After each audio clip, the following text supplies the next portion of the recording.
If the book is holy and I am holy, then I must help you become closer to the thoughts of the universe. Put your face in the book. There's lesson number 1. I worry, Talon, that my shadow may become greater than the message. If that happens, I give you my word that I will personally kill you. This is supposed to put my mind at ease. I'm a warrior. It's what I have to give. You okay? You look like crap. I thank you, Zach. I think you look pretty cute, too. Congratulations, Citizen Jakar. You are now a religious icon. Well, as Mr. Garibaldi says, I think I'll wait for the movie. For 5 seasons, you've watched empires rise and fall. You've followed heroes to victory in their darkest hour. Now, become part of television history. Launch into the landmark 100th episode of Babylon 5. Watch Babylon 5's 100th episode at a special time, 2 weeks from tonight at 8 Eastern, 5 Pacific on TNT. You have transmissions holding. Patch incoming signal. Full audio and video decode. Purple files accessed. What you are about to see has never been shown to anyone outside the Grey Council.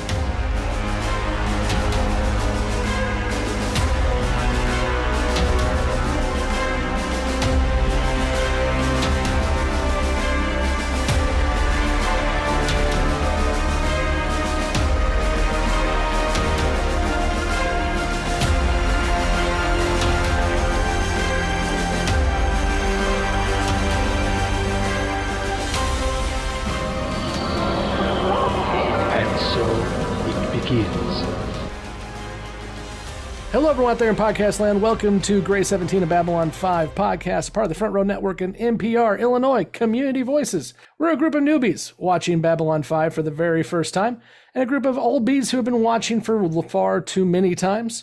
And we're here today to talk about episode 12 of season 5, The Ragged Edge.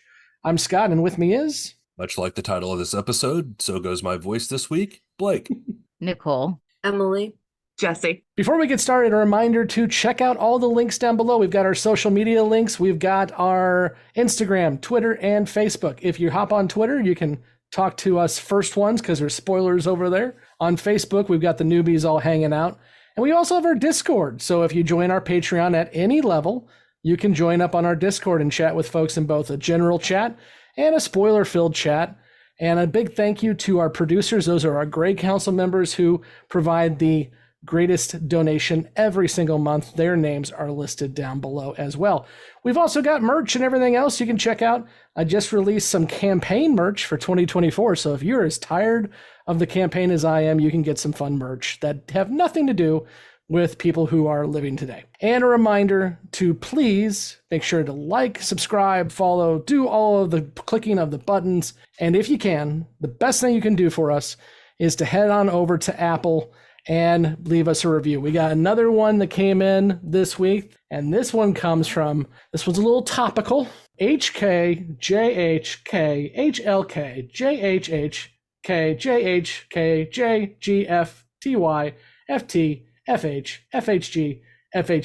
from the United States.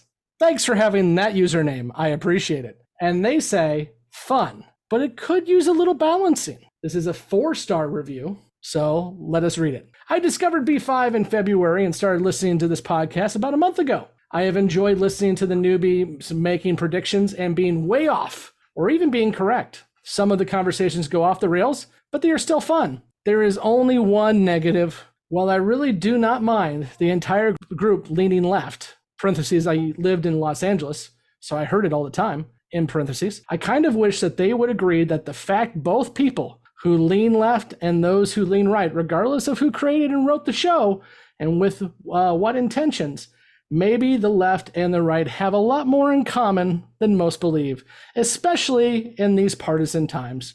Maybe B5 gives us universal themes, which is shown in its cast as Jerry Doyle definitely leaning right, and several other cast members leaned left. But both sides could agree on how special this show was, including its various themes. This shows how the writing was incredible and is still relatable today. 30 years later. It also shows how history tends to repeat itself, as I'm seeing events of today relating to the series. Overall, if allowed, I would have given you all a 4.3 instead of a 4. Well, thank you, HKJ. I'm not going to read your whole thing. We appreciate it. Scott, just on that one, with the weekend that we're recording this, it is the day after there was an assassination attempt on a U.S. presidential candidate and former president of the United States. And as this poster says, there are people on both sides. And I think every one of us on this show can sit here and say we have friends across the political spectrum, across political ideologies, people that we have considered friends for a very, very long time who, while we disagree with on just about every fundamental issue, we still do find those areas of common ground that we can have civil discussions and debates with each other. Most of the time, we don't end up throwing things like hatchets or anything else at each other, although it has been known to happen in our group of friends before. And we still have that common ground that we can find and move on with civil discourse. And as the president called for this evening in his address to the nation with toning down rhetoric, you know, we have those moments and we all have those friends. So I think we do on this show especially recognize that there are both sides and both can find value. It's when we get into some of the more extreme rhetoric and language that we really start to question, especially those who throw labels at us like fascist or communist, or even attack some of the hosts on this podcast for even having views and expressing them to begin with. That's when we tend to have more of an issue. Or those who complain that some of our cast have vaginas. That's a big one too. How dare we have vaginas? How dare you indeed? I just need to put the warning out that I do still have a hatchet of Scots. So, just kidding. What's the line from Little Giants, the 90s movie? When she's hot to trot, she's still got a squat. Yep. Ew. But yeah, no, Blake, I agree with you. I mean, yes, we do lean very left on this show, and I would argue that Babylon 5 leans very left. But I think there's a difference between the tribalization of a small amount of people versus people who just can disagree and have good discourse.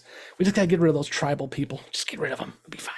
You can send your hate mail to Gray17. And by get rid of, we mean take a nice vacation somewhere like Argentina. Yeah, somewhere where they can't vote, please. That'd be great. The sooner you guys realize that people do have vaginas, the better off you're going to be. Jesse's still on the butt kick. It's not that they don't realize some people do, it's that they've just not seen one in a very, very long time. Yeah. That's the Forever. Since their mothers. Bye. Just because you have different viewpoints with people doesn't mean you can't have a normal civilized conversation either. That's where people forget. We got plenty of friends who don't agree with us, but we can still talk to them like humans because that's what you're supposed to do. And can we all agree that regardless of who it is and how much you don't like the asshole or you love the guy, shooting at people just isn't fucking smart or right. Let's just leave it at that. Which, by the way, bring on your gun control arguments now, kids. Bring it on. We don't need no gun control. The kid had an AR-15. HKJ said that we sometimes go off the rails, and we just did again. So it's all your fault this time, HK.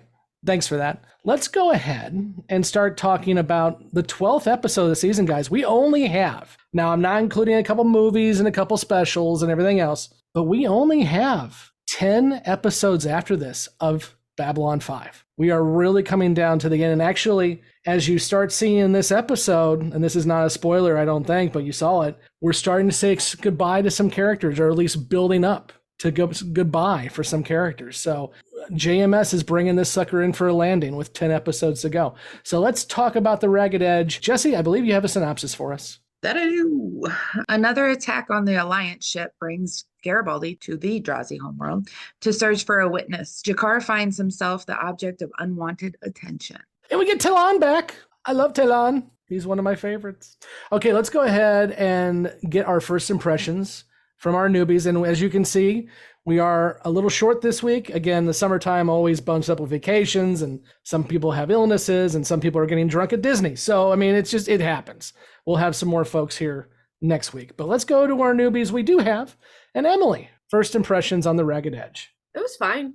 I didn't love it. Didn't hate it. Definitely worried about Garibaldi. He's on that downward spiral, and it's costing people a lot. Again, annoyed with Sheridan because Delin, he has Delin. She is a skilled diplomat. She has like tactical knowledge. She can do things. People listen to her. Does he ever ask for her opinion on anything? I mean, he obviously wasn't listening to her because she's like, yeah, I'm going to start a war with Earth again. Here, I'll hand you papers. He's like, okay, I'll sign them. Like, really, dude? Thankfully, he wasn't in this episode much. But other than that, That rustling you heard in the background was Emily grasping at straws, because that clearly was a joke. And clearly the idea was that he was too bogged down in paperwork to pay attention. I know it was a But joke. go ahead and grasp at those straws. You have to have the I know shared she and was hate. giving him a hard time because he wasn't listening, and it was kind of funny because he was like, "Yeah, sure, I'll sign it," and then he was like, "Wait a minute, what'd she just say?"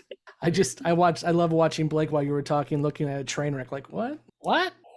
I know she was kidding. I'm not that fucking dumb.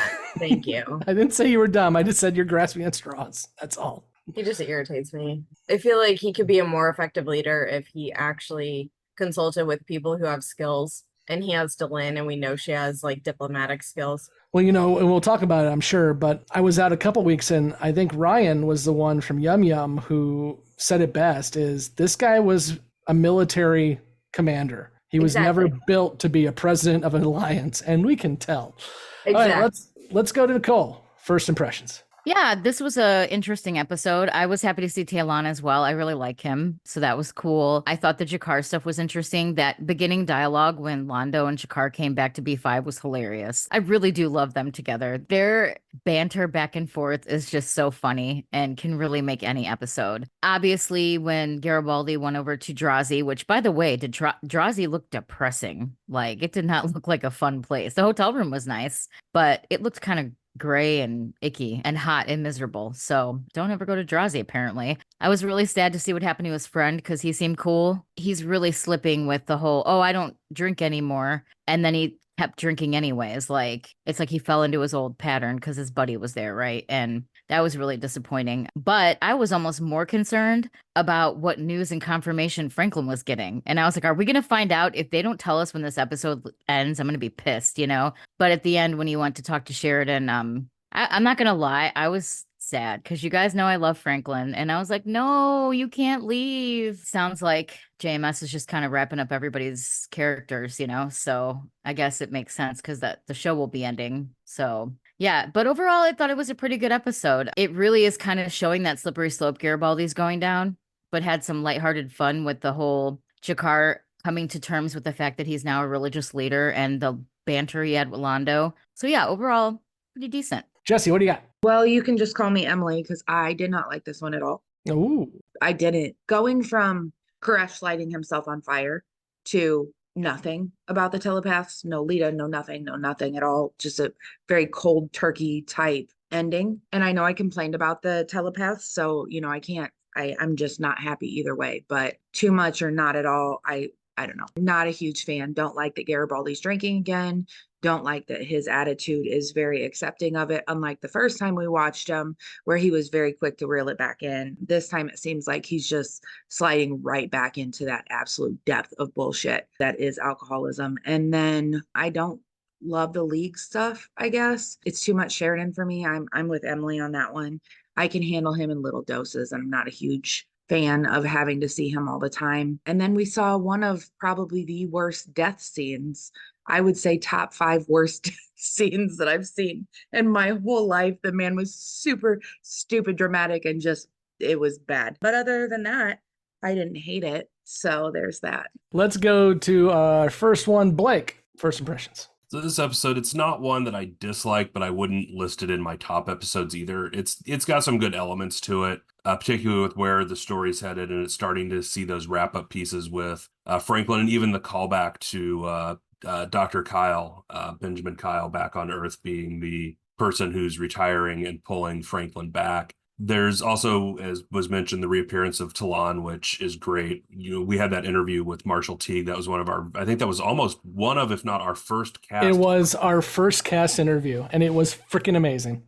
And one of the questions I asked him was being there so early on in the series and then being there at the end of the series as well, coming back in season 5. And just his answers and talking to him, I really hope we get to have a follow-up discussion with him now that we're into season 5. Yeah. But I agree with Nicole too. The Drazi homeworld is definitely depressing looking. But one thing I will say, I have traveled enough and stayed at enough Hiltons. I think that's just indicative of Hilton's because either the Hyatts or the Marriotts have got the better locations, and Hilton's are usually depressing and dreary locations. So I'm okay with that.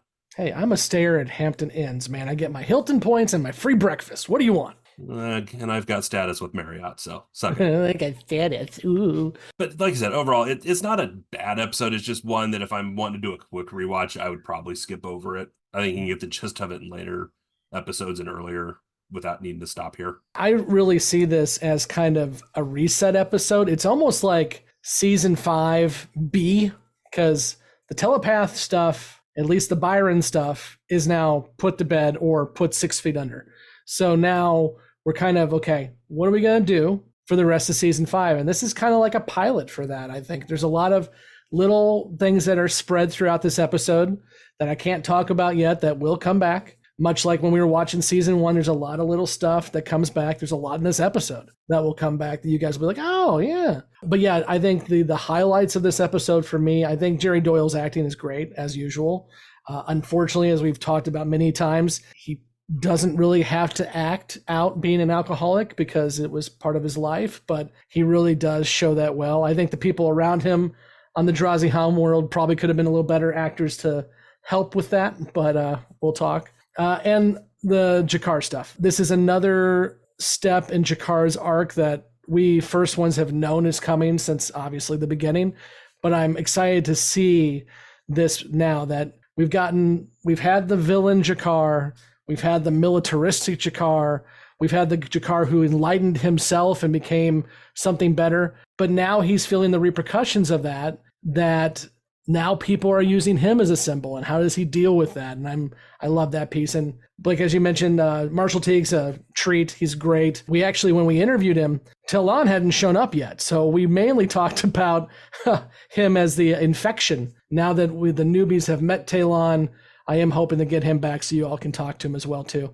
I was actually watching Armageddon last night because I was bored, and Marshall Teague's in there for about half the movie until he dies. I was like, oh, I interviewed that guy. Wait, he was in Armageddon? He was he was the pilot of the shuttle that went down with Ben Affleck on it. Oh my God. Now I need to go rewatch. I just watched that like a month ago. He literally ends his time in Armageddon being the guy who flies out of the shuttle and hits the other shuttle as he goes flying by. That's Marshall Teague. Him. Oh my God. Well, we've talked about, Scott, those speeches that G'Kar can give in this, but I think Marshall gave a hell of one in this too. Yes. When he was in that discussion with G'Kar about accepting his role. I mean, for the fact of he went toe-to-toe with Andreas Katsoulis and held his own in that monologue, and it was fantastic. I love that it builds upon what we already saw too. You know, I hold my sword in my hand, you hold yours in your heart. And then he's like, remember when I said that? Well, now, what you gonna do with it, boss? I freaking love that. A little tidbit that we did get from Marshall in the interview, that sword is his. He actually brought that sword with him because he's an armorer and he loves sword fighting. And so he still has that sword. It's his, he owns it. And I want it badly. Okay, let's go ahead and start talking about the episode proper. And let's, because Nicole, you've been asking and worrying about Dr. Franklin. And you've been thinking Dr. Franklin is going to get a bullet to the head for a while, or PPG to the head. So let's talk about the Franklin stuff first. Nicole, you want to start? Yes. I'm bummed. Like, I hope he stays. I hope like Jan 1st is the end of the show. Like, I can't imagine B5 without him. And just him telling Sheridan and like saying goodbye essentially, and like it was like I was like tearing up. I was getting really sad. And I know that like he's done some things that might have been problematic and people have had issues with him, but I've always liked Franklin from the start. And I've just had this feeling that something is going to happen. And I'm happy that he's not going to get got. He's just going to leave. But I'm also sad that he's going to leave because it just feels so final, because I know he's also not with us anymore. You know what I mean? Nicole, you're always the one that says, I don't know all the tropes, because, you know, a guy retiring or leaving at a certain time never gets shot and killed before they leave. See, I'm 5 days before retirement. The worst one was MASH. Yes. He actually got out and then like, oh, his helicopter crashed. Oh, that was awful. Well, great. Now I'm expecting him to die. Thanks. But I don't know. I'm sentimental and sappy, and I hate like when people leave, and it just makes me sad. So regardless, It's sad, but what are you gonna do? If you hate people leaving, no, season 5, part B is going to be fun for you. So basically, I'm going to cry a lot, is what you're saying. They're all leaving. When we get to the final episode, I will bring boxes of tissue. I'm just saying. I mean, I'm a crier apparently during this show already, so I can't even imagine what the last couple episodes is going to be like. Yeah. We'll get there when we get there. Emily. Does anyone get a special prize if they don't cry during the last episode? Emily, you have a dark, dark, cold heart. You do not cry during the final episode. There will be some commentary. But I'm not a crier, so you can't hold that against me. I only cry when I'm really super fucking pissed off, and it means I want to smack you in your face. Like, that's the... Especially in public, like crying in public, pass. So what I need to do is I need to get you really pissed off right before we hit play. I don't see you doing that, though. Like, because I've never pissed you off before? I see him. I cried. As someone who has pissed you off, I did not recall you crying during that fucking incident. Blake may have. That's what I'm saying. No, Blake, I've never even cried because Blake pissed me off. No, I'm saying Blake may have cried during that incident. Oh, well. I don't remember Jessi crying. I might have. No, and that's what I'm saying is like, if you can make me cry, good on you, sir. I'll high five you at that point. Well, we got about 15 weeks to find out. We'll see. Nicole, did you have anything else you wanted to add? No, except when he kept saying Kyle, I kept thinking Selena Kyle. I'm like, no, it's not Batman. That was actually cool that they had a callback to Dr. Kyle, who, much like Takashima, we haven't seen since The Gathering. I did like, too, that one of two things was happening there. Either Franklin was lying and knew more about Dr. Kyle than he was laying on, or we know more about Dr. Kyle than anyone does. Because remember, Dr. Kyle was sent back to Earth because he saw a Vorlon. It wasn't he was here to make sure everything was up and running before the station came online. He saw a Vorlon, they sent him home. That's right. And so maybe Franklin doesn't even know that. Sheridan definitely doesn't know. I mean, it was brought up a while back somewhere where certain people, the only two people who've seen a Vorlon got sent back somewhere else. It was Lita and Kyle. But yeah, it was just interesting that Franklin emphasized he was here just to get everything up and running, and then he was going to leave no matter what. I'm like, that's not what happened at all. Who else has come for Franklin? Anybody? I'm the only one who likes him. I like Franklin too, and I think Richard Biggs is a great actor as well, and I think he plays this well. I mean, Nicole, I forgot because I haven't watched season 5 in probably 5 or 6 years now. I was thinking the same thing you were. It's like, am I going to have to like skip to the next episode to find out what this is so I don't look like an idiot on Beyond the Rim? And he played it off. He's like, I've made a decision. Yeah. I need to talk to people. Like, God, well, no. And I think that's what it is, Scott. To me, it's like, it feels so final because I know he's, like I said, he's no longer with us anymore. And it's like a double sadness. You know what I mean? Like saying goodbye to him on screen is like kind of accentuating the fact that he is not with us. Yeah, that's going to be an interesting conversation because we have not let you all watch The Road Home yet. Now, but meta-wise, you know that there was a cartoon movie that came out last year and it had the original cast. I mean, you all probably saw that without knowing anything, which means some of the folks we have left behind, their characters are in that movie. So I'll be interested to see what you all feel after we watch that, because we will watch that before the season finale, because that happens in between 2 episodes of the season finale. So I'll be interested to see how you all feel about Dr. Franklin in that one, and other characters too. Okay, let's go ahead and stay on the station for a bit and move over to Jakar and his newfound popeness, or whatever you want to call it. Emily. For someone to go into his room, his apartment, whatever, and taking his writings without his approval, his knowledge, giving him a chance to like edit and maybe clarify some thoughts, and just fucking printing hundreds of thousands of copies of it, I was just like, wow, that's a violation, because he's still alive. Like, there's some, and even if he wasn't, there's still an issue of, did he want everyone to have this information? Like, there's some stuff you write just to get out of your own head. You have no intention of anyone else ever having access to that, right? And so to take that away from him, I was really not happy with. Nicole. I I was kind of cracking up because people were just like bowing to him and singing outside of his door. And like, I was like, oh no, not another creepy song. That was my first thought, like a Jakar creepy song. But it was kind of funny because his reaction was so like, what the hell? I don't even know if he was necessarily, I mean, he was angry about the book, but I feel like he was more weirded out by people following him around. And when him and Talon had that discussion about how, what can I lead them? I could have led the whole home world and I turned it down. I can't lead these people or whatever. That scene between them two was just golden. It was so good. And like, I think I forgot which one of you said it. As Jakar's had his own awakenings and like changes throughout the whole show and evolved so much, I think people see that. And, one of the themes of the show is hope, right? People holding on to hope. And like, I think Jakar is like a symbol of hope, especially for the Narn, but for pretty much anybody that he encounters at this point, because he's like a wordsmith, he's good with his words. He thinks about what he says. He's meaningful. And like having a discussion with him, the only sci-fi I know is Star Wars, guys, so don't judge me. But I feel like having a discussion with Jakar would be like having a discussion with Yoda. He's wise, he's sage, he's comforting, he's kind of like someone who knows something, if that makes sense. And I feel like people, especially the Narn who are kind of bouncing back from being enslaved, need that hope to grasp onto in that person. So I think this is giving them something special to like kind of help them and hold on to. And I think once he embraces that and he understands that, I think he's going to be a much more significant leader than he thinks he can be. And if I'm not mistaken, when we had that one episode where it flashed ahead all those years, weren't they reading the Book of Jakar? Not the Book of Jaquan, right? Wasn't it like the Book of Jakar they had that they were reading? That talked about like, it was kind of like their Bible, but it was like the Book of Jakar. And they talked about...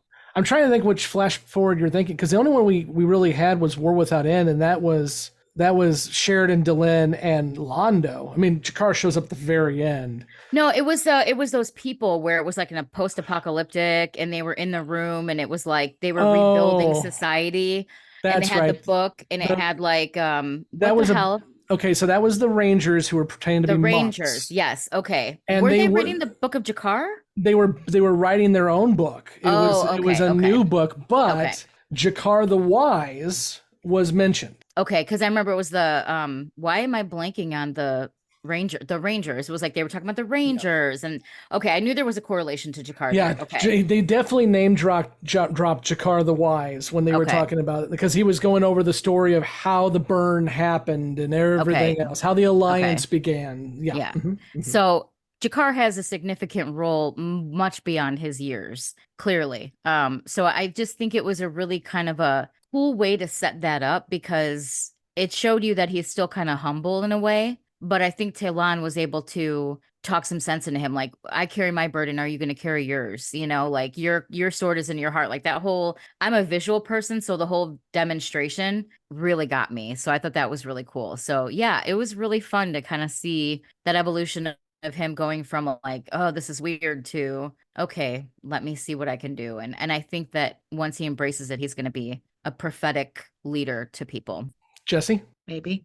I definitely think that this was my like favorite part of the episode, just because I stan Jakar all the time. But I think my favorite part of the Jakar bit was at the end where the guy was asking him, but it says this, and this, and Jakar says, yeah, but you learn from it, and you learn to be a better person. He said, but it says this, and it can't, it all has to be true.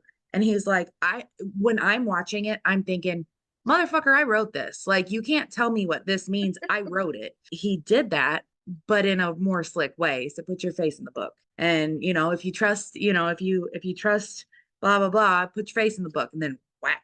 And that was my favorite part of the whole thing. Like, I agree with Jessi on the whole book whacking part. That was just a wonderful lesson. We've all had that person we want to tell. Put your face in the book. Do it. Please, go ahead. But back to the idea of them going into Jakar's quarters, though, and taking the writing and sharing it, I can kind of understand, because as far as the Narns knew, Jakar left the station with Londo and had been in Centauri Prime, and they hadn't heard from him. And I think we forget there's been a decent amount of time elapsed where Jakar has left and not been seen because he's on Centauri Prime. And put yourself in the position of the Narns, thinking this is someone who is one of our former leaders. He was a leader of the Kari. He was wanted at one point, and now he's on Centauri Prime and no one's heard from him and we don't know what the hell he's doing. So I kind of think they went in searching to see if they could figure out what the hell was going on, and they found his writing and then shared it. So to me, it kind of understands, at least in my own headcanon, why the other Narns would have went into his quarters and found his writing and passed it around. But the whole bit with Jakar and Talon and the Narn followers in this is probably my favorite part of this entire episode. It's already kind of been hit on a little bit too, but I love the commentary on religious writings in this. And obviously, being Western civilization, it definitely is a commentary on the Bible, but it's also a commentary on almost any document. The idea is like, but you contradict yourself, Jakar. In the first part of the book, you talk about how you can't trust the Centauri. Well, that was written earlier.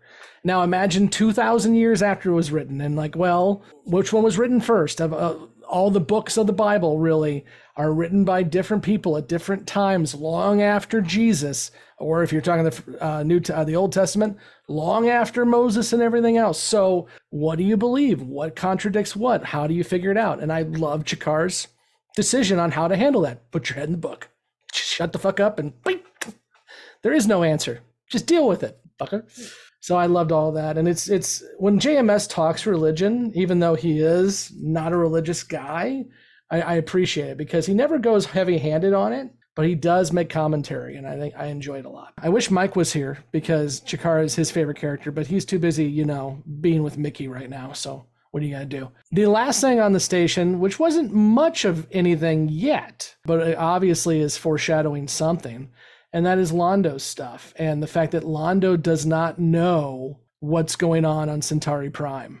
So what do you all think about that? Cool. Yeah. So I thought it was interesting because when he comes in and he's late and he sees Garibaldi with that button and he's like, oh yeah, this is a button. It's a Centauri, da da da. And I was like, oh shit. And then they basically deduce the fact that he doesn't know anything. He's the leak, but he doesn't know it, essentially, right? Is what I gathered. He's definitely not in the loop on what's happening on Centauri Prime because, like, I think what Jakar was saying that there's two factions, it sounds like. One is doing this to kind of break up the alliance and one is normal, I suppose. So I'm interested to see how this is going to play out because, yeah, I do think Jakar was right when he said that if Londo finds out, he'll want answers and he'll definitely end up dead. So now I feel like there's an extra level of threat against Londo. Because if there's like a group of people that are being shady and doing all these things with the freighter ships and attacking Londo, trying to kill him, I feel like he's definitely not in the loop. And I'm curious to see what's going to happen to him in the future and how active of a bodyguard Jakar is going to need to be. Because it sounds like that he's probably not very safe if he goes there. Jessi? I definitely agree with Nicole. I don't believe that he knows. What I found interesting about it was Jakar is actively protecting him, not just playing the role of his bodyguard, but he is like, no, listen, if we do this, he's going to get himself killed. So we need to not do this. It was very interesting because as we've talked, he's a better person than I am because when he was talking about being the security guard, I was like, yeah, no, I mean, somebody would pick him off. He's not, he took the role playing the role. So I found it extremely interesting. If I can add to that, I thought it was also kind of endearing too, in a way. Because, me, the resident sap, I thought it was kind of sweet that Jakar doesn't want Londo to get killed. He basically is, if we do this, we're signing his death certificate. We can't let him know anything and they have to keep him in the dark. Now, I do think Londo is going to be pissed when he finds out that they kept him in the dark and lied because you know how Londo is. But I also feel like if they don't do that, Londo's big mouth is going to get him killed. And Jakar, like you said, being better than any of us, knows that. And I just thought it was really endearing and like very, because he could just be like, let him get taken off. I don't care. It just goes to show how evolved Jakar really is and how he takes what he does seriously. And it seems like he takes pride in whatever he does. Anybody else on that? Okay. Let's go to the episode proper and start talking about Mr. Garibaldi and his trip to Drazi Prime. Everyone's shaking their heads. Nicole. I'm just devastated that he's drinking again. I really am, because he really works so hard and has been kept his nose clean, and he's really tried so hard to do something with his life. And like you guys had said, he had been overcompensating for a while, trying to like make his wrongs right or whatever. And I feel like if he continues down this path, he's not going to achieve that. He's just going to get worse, and things are going to slip through the cracks, and people are going to get hurt. I mean, this is 2 or 3 times now that he slept through an important meeting that he was supposed to be at with Zach. He slept through Franklin trying to reach him, leaving him a message at the end. He passed out while his friend got killed in the outside of his room. What's going to be the turning point that's going to get him to snap out of it? I feel like something really bad is going to happen while he's either drunk or passed out. And it really just upsets me. Again, too close to home, knowing that he was an alcoholic and he's also no longer with us. Like, it just is very almost hard to watch, if that makes sense. Jessi. As I said in my first impression, that's 100% what is the hardest part for me to watch this. Garibaldi has remained one of my more favorite characters. And when he originally relapsed and very early on, I was just, I had a sense of relief that he reeled it in so quickly. Unfortunately, I don't think that that's usually how that goes. And this, to me, is a little bit more realistic of what that addiction looks like, because they begin drinking again and they begin hiding it from people, and his just acceptance for it really, like, it hits a certain place in my heart, because you see it on a regular basis without actual alcoholics. And you get to a point where you start to kind of, as the person who doesn't have the problem, you start to just figure out ways to deal with them. But his people haven't even noticed yet that he has that issue. So it's very disheartening, although I'm pretty sure old Doc figured it out. He's like, is there something that's going on that you want to talk about? I think that he gets a sense because he knows him. And that's usually the case, I guess, because the people closest to you will know first usually. But his other people haven't even gotten to the point where they realize that there's a problem yet. And by the time that they do realize there's a problem, usually it's too fucking late. So it's kind of triggering as somebody who grew up with people with alcohol issues in the family. It was triggering the first time he relapsed. But again, like I said, it brought this sense of calm because he did get it together so quickly. This time is not the case. And it really kind of, like, every time I see it, I'm like, I don't like it. Nicole. Yeah, I was also going to say that I did notice that Franklin kind of caught on that something was up, because he literally confronted him and was like, "Are we okay? Why don't you want me to come with you?" Because normally he'd be like, "Yeah, let's go," or whatever. And he tried to make it the excuse of, "Oh, you won't be safe and he won't talk around you, blah, blah, blah." But really it's because he didn't want him to find out he was drinking, and we knew that. But Franklin, I feel like, is hip to his game and knows something's up. So I have a feeling that he is going to continue. If he stays around a couple more episodes, he'll probably continue to confront Garibaldi and like ask questions. And he's going to be the one that figures it out and like brings it to people's attention. Jessi, I'm glad you mentioned the triggering part. I've watched this show a lot in the 30 years since it came out, or 25 since this episode came out. And it definitely hits differently. We lost my aunt, who was more like a sister to me, 2 years ago because of alcoholism. And everything I'm seeing here that Garibaldi is going through, we saw. And it was a lot of times where it was like, "Are we okay? Do you have something you want to say?" But no one pushed harder than that. And I think a lot of us, hindsight's 2020, could we have done something more? But she kept saying, "No, we're good. And I don't want help," and everything else. So it definitely hits. It hits. One side of my family, and I won't say which one, is riddled with alcohol addiction. And it's so crazy to see that manifest in so many different ways than just the people drinking, because what it does to the children of the alcoholics, it makes, some are codependent, some have highly addictive personalities to the point where, they can't do anything, or they suffer the consequences as the byproduct of down the line alcoholics. It's definitely interesting because, like, my grandma we wouldn't even answer the phone after 5. Like, "Oh, grandma's calling. It's after 5. We're not going to talk to her." We'd talk to her in the morning because she was more coherent and didn't, it just wasn't what it was. But you hit the nail on the head. Is, could we have possibly done something? Sure, maybe, right? Again, part of recovery is, and I'm not, listen, don't even get me down the rabbit hole of you have to want it, but part of the recovery process has to be the person is willing and ready to recover, to stop the use and recover from it. So, I've heard people in my family just say, I don't want to stop. I like it. I enjoy it. I know it's going to kill me and I don't care. So, at that point, what do? I'm not going to bang my head against the wall for nothing. But at the same time, you have that on the other end of it, you have that, I don't want to call it survivor's guilt, but you have that guilt of, should I have done something? Could I have done something? But in the case of my grandmother, she drank from the time that my parent was very young. And, so you're talking about 40, 50 years, 60 years of alcoholism.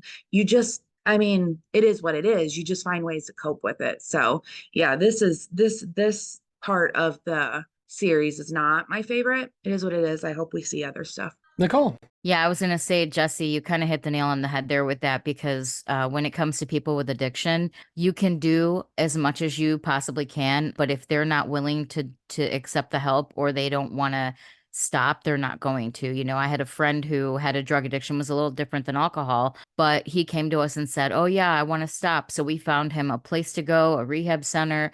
We had everything set up and lined up for him to go. He went one night and he's like, no, he peaced out. And then he disappeared and he went to jail for a few years. And then when he got out, he was finally ready to make changes and stuff. But it took him making that decision in order to do it. But that's the thing, like you said, it's almost like survivor's guilt, right? We can always, oh, I should have did more, I should have did this. But really what it comes down to, it's not on us at all. We can be there to support them. Also, you have to give tough love in these situations. I'm curious to see how it's going to play out with Garibaldi, because there was a situation that we were in with the same person where we would give him rides, we'd give him money, we'd help him. And then after he would blew off that rehab we got him in, we all decided to get together and not help him anymore and not give him anything else. And we had to do that in order for him to kind of get to a point where he realized, oh, wait a second. And then he got arrested. He spent a couple years in jail. When he came out, he was clean, and he lived clean for several years after that. It's almost harder to make that decision. As the people who are affected by the people with addiction, you sympathize, you want to help them, but it also comes down to the point that it's on them. And we can only do so much as we want to change them and help them. And but it's a really hard thing to accept as a human with human nature, because we want to, I'm a caregiver, I'm a nurturer, I want to take care of people, right? So for me, it was very, very hard to understand that I can do whatever I could under the sun, and it's not going to make a difference until he was ready. So it's very difficult. And then when you watch it happen in front of you and you watch them destroy their progress or their lives, it's hard. And I think that this sequence that we're about to watch with Garibaldi is going to be difficult, especially because most of us probably have experience with this. Well, and two, with the real life struggles with Jerry Doyle and behind the scenes, this was a point of contention between him and JMS too throughout the series, with JMS pushing him. And as we've seen with earlier instances, especially with the actor who played Sinclair, Michael O'Hare, where JMS is not a bastard. He's got his own experiences and he's seen what things have done in his own family, from mental health struggles to alcoholism to all of these issues that have been in his own family. He's not a bastard that he would not have helped someone who wanted it. Jerry Doyle actively pushed back on any attempts that were made to get him help or to help with his addiction, to a point that it kind of became a thing in the show where he would see just how far he could go at times to piss people off who tried to help him. And so it really is a tragic thing and a tragic story with Jerry Doyle's personal life and where he was versus where the character arc is going at this point. And you see that struggle and JMS writing it into the show. We probably have brought this up before, but one of the clear indications of what Blake is talking about is Jerry Doyle made Michael O'Hare's time on the show hell. He knew O'Hare was having some sort of issues, as we all know now, and Jerry did not work to help that situation. He would poke at him. He would pick at him. Now, Jerry later on in life, before he passed away, said in an interview he did that because O'Hare was a sexist and he didn't like that. But regardless, There was a lot of stuff going on set, and at the heart of it, a lot of times was Jerry and his personality. Jessi. That's why I find it so interesting, because he is so good at it, because he knows what it looks like. And that is why it's so real and triggering to people who deal with it, because he is being himself at that point. So I'm currently reading a book called It Didn't Start With You. It's about the trauma and addiction problems from up till you like grandmother down. Like, so grandma, grandpa, mom's side, grandma, grandpa, dad's side. And they talk about in there that the trauma and the addiction actually changes your DNA. I'm only bringing this up because it's such a cool book. It really doesn't have a whole lot to do with the podcast itself, except it explains a lot of some of the addiction issues that you're clearly seeing like manifest in front of your eyes.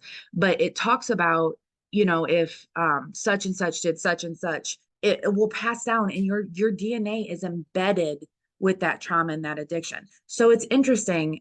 That's what I'm currently reading. I'm a big old freaking nerd about it. But this whole episode was very, very real. And, seeing him drink the last time, and I'm like, we're falling right into it. Now he's drinking to the point where he's passing out and he's ignoring his responsibilities. And that's going to be the first thing that is going to, tick off everybody's like radars. Mm-hmm. Yeah. Generational trauma is absolutely a thing. And I think we ignore it a lot, not just in alcoholism, but why are you always living off welfare? Because my mother, her grandmother, her great-grandmother, and oh, by the way, 16 great-grandmas ago, we were slaves. So what do you want from me? This episode was brought to you by all of the first ones with the vaginas. So sorry if we got a little too left for you guys. We had a good one. So let's go ahead, and as we do every time, let's go to our newbies who have not watched past The Ragged Edge and ask them if they have any questions and predictions about what's going to happen next. Let's go to Jessi first. At this point, I don't have any, because I have no fucking idea what's going to happen. If we only have a couple episodes left, I would predict they're going to find out who the people are that are robbing people. What else? Dr. Franklin's going to leave or get shot or killed from this conversation. And this conversation alone, I feel like you have spoiled this for us.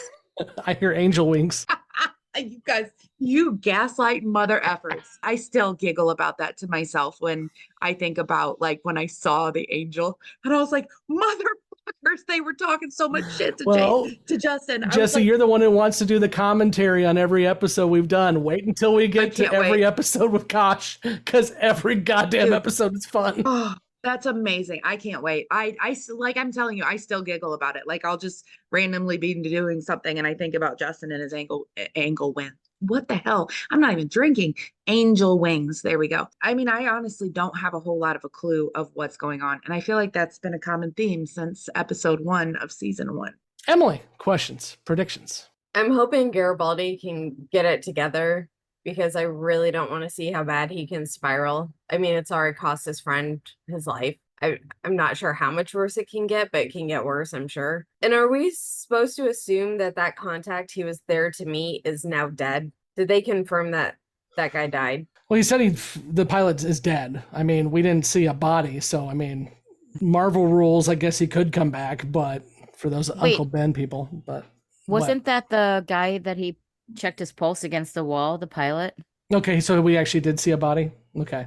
I must have looked away. So yeah, he's confirmed dead.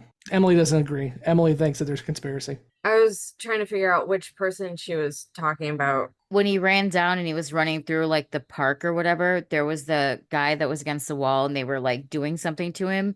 And that's when he tried to get them off of him, and that's when they beat him up. And then when he got up, he went over to him and checked his pulse and he was dead. And I think that was the pilot. Yeah, and the one guy he beat up had a knife too. So I think the assumption was the pilot got knifed. Yeah. Okay, that's what I thought. I just wanted to make sure I was on following correctly. Fuck, I had something else. What the hell was it? Fuck, I don't know. Forget it. Probably wasn't important. Excellent. Great. Jessi. Oh, I already talked to Jessi. No, not Jessi. Nicole. Questions, predictions. The other vagina here.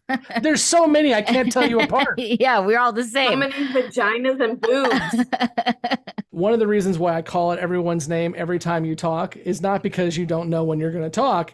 It's because we had some people saying all the girls sound alike, which you don't at all. But we got a lot of complaints by one or two people that all the girls sound alike. So I don't know who's who. So Nicole.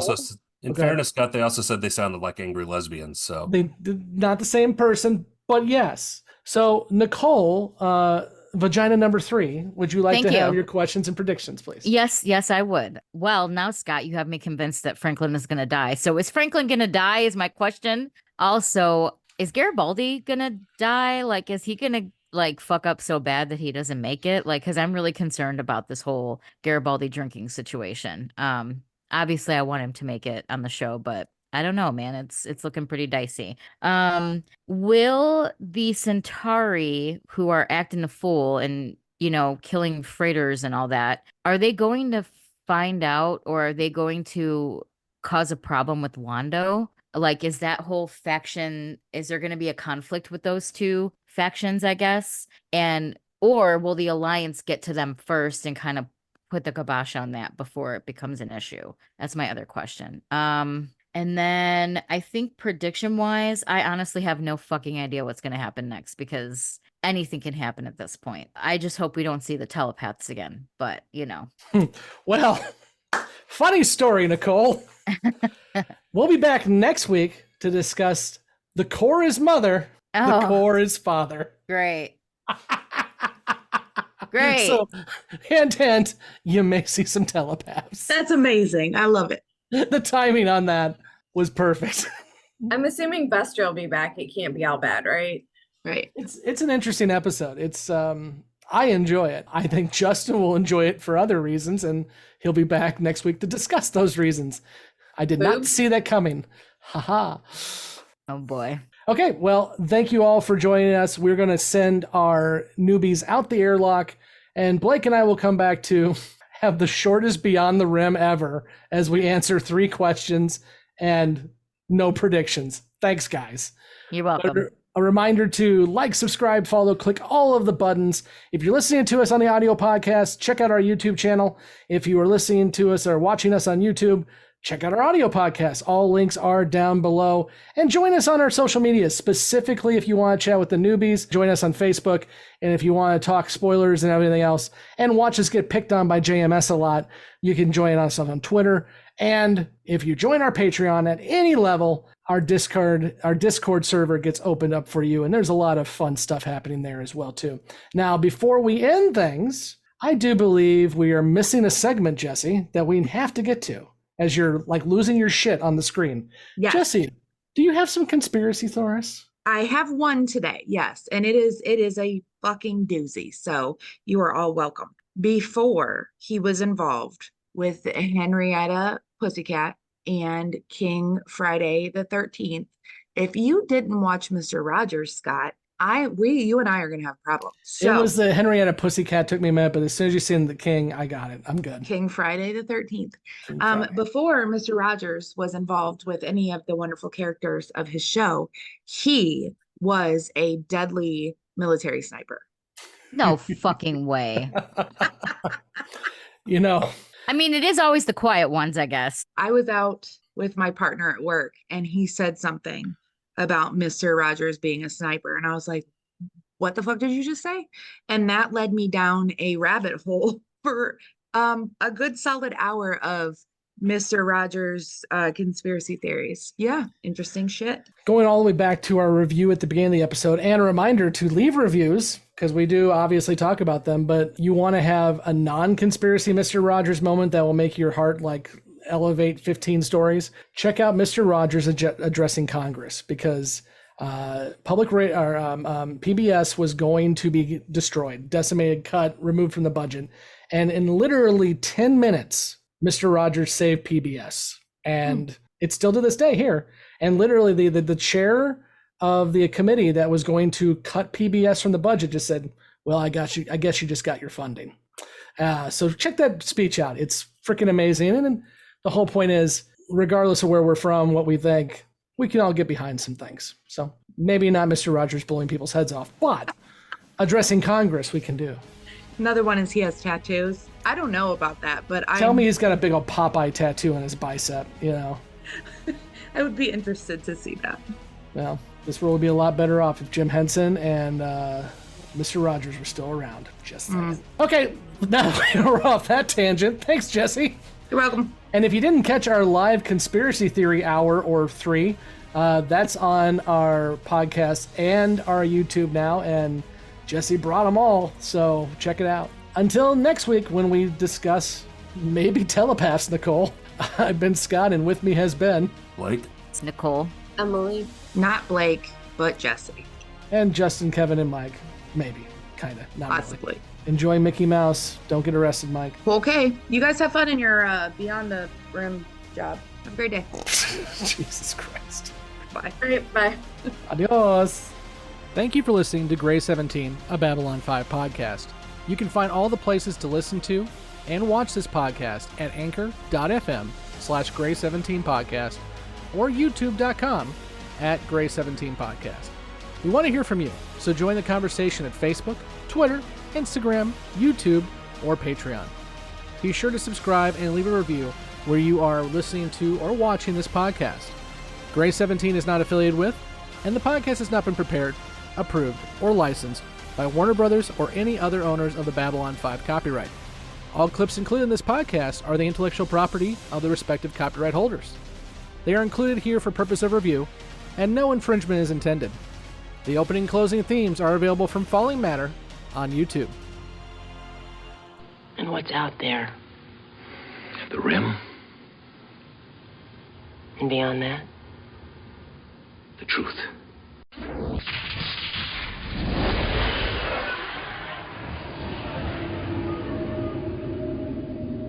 Welcome back to Beyond the Rim. Again, this is a spoiler section, so if you have not watched past the Ragged Edge or you just can't remember what happens next, this is where you should leave us like the newbies. If not, we will dive into the 3 questions that we have, and we'll try to make this not 5 minutes long. Blake, the first question, because I was fucking with Nicole, is Franklin going to die? No. Okay, great. Good talk. Well, I mean, everybody dies eventually. Take it for what it is. Yeah, we do not see him die on the show. In fact, we do see him over 20 years later, and he is still kicking, and he's still doing basically the same job he said he was going to take on, which is... And from the episode in season 4, when they, do the different vignettes, yes, we do know at some point he's dead because he's a hologram of his former self. Yes, and then he gets nuked. Yeah. But no, I just, I love that Nicole is like, oh, we know what his job is going to be 6 months from now, so obviously he's going to survive. I'm like, oh, you sweet, sweet summer child, you. Along those same lines, is Garibaldi going to die due to his drinking? No. Blake really wants to get moving here. So honestly, if you look at all the main characters, Garibaldi's probably the one that ends up with the happy. And he gets Lise, he has the daughter, he's on Mars, living large as head of Edgar's. I mean, Garibaldi does okay by the end of the series. And I think it's important. I mean, we had a very good conversation about alcoholism earlier in the show, but I quote the West Wing way too much, but going back to the alcoholism they dealt with there with Leo, I mean, the idea is it's not an on-off switch. You don't stop being an alcoholic sometime in your life. You don't. It follows you. And so, yeah, Garibaldi falls off the wagon. He relapses. It's going to be rough for him, but he'll come back, and he probably in his lifetime of at least another 20 years, because again, we see him on the road home as well, he probably will fall off the wagon again, but his character is that he can find his way back, and that's important. And the final question, will the Centauri be found out? The Centauri who are stirring shit. And will this cause an issue for Londo? Not at all. Yes. Not even close. Or will the Alliance save the day? Sort of. We're going to war with Centauri, and this is why. Because they are screwing with people, much like the Shadows screw with people, because, spoiler alert, they're being controlled by the Shadows minions. The region is being controlled by the Drakh through the Keeper. The Drakh want to stir shit, just like the Shadows did. And that is why we're going to barrel towards a war with the Centauri that Londo will be the leader of at that point. So will Londo have issues because of this? Yes. And the Alliance will have to deal with it and deal with Londo. It is the final fall of Londo, which one of the episodes we deal with is the fall of Centauri Prime. And I am so looking forward to the conversations we'll have specifically with Justin and others about, okay, now that we know the entire Londo arc, what say you? I'm looking forward to that. And we're only a few weeks away. Mm-hmm. For those who are interested, by the way, our schedule is as follows. We're going to continue on all the way through Objects at Rest, the penultimate episode. And then we're going to do 3 movies back to back to back. That will be Third Space. Oh, I'm sorry. That will be River of Souls, followed by The Road Home, and then A Call to Arms. So we're going to do those in order chronologically, and then we'll do Sleeping in Light. And for all those asking about Crusade and Legends of the Rangers and all that good stuff, we're still talking. But that's the plan right now. So we're nearly there. We're about 14 weeks from Sleeping in Light, unless something changes. Blake, you got anything else you want to add? I'm going to add one prediction from us as first ones. Oh, please. So Jessi said she doesn't cry. Mm-hmm. And I'm going to say, I typically, for TV shows and movies, I'm not one that does either. There are 2 television episodes that have made me cry. Mm-hmm. One of which is West Wing Requiem. Yes. Oh, my God. Or Election Night Part 2. West Wing in general will make you cry. Yeah, West Wing in general has some good moments. Yeah, but I mean, for me, it's Requiem. It's the funeral of Leo. Mm-hmm. The second one is Sleeping in the Light. The one that gets me on West Wing is Election Night Part 2, where Josh says, "Thanks, boss." Yeah. Every time. Ooh. I will add one more to your list, sir, and that is What We Leave Behind by DS. I will grant you that one can get you in the feels too. When a certain character looks out a window at a certain character who's no longer there, because I don't want to spoil DS9 for those who haven't seen it. Oh, God. Okay. But yeah, so are we predicting that Jessi's going to cry? I'm going to predict that maybe not a full-on cry, but there's going to be some hitting in the feels, I think, when this comes to. Can we just assume that Nicole will be a blithering idiot? Can we do that? Okay. And I can say that because she'll agree with me, but I think we can say that. I think she is going to be the blubbering idiot. Yep.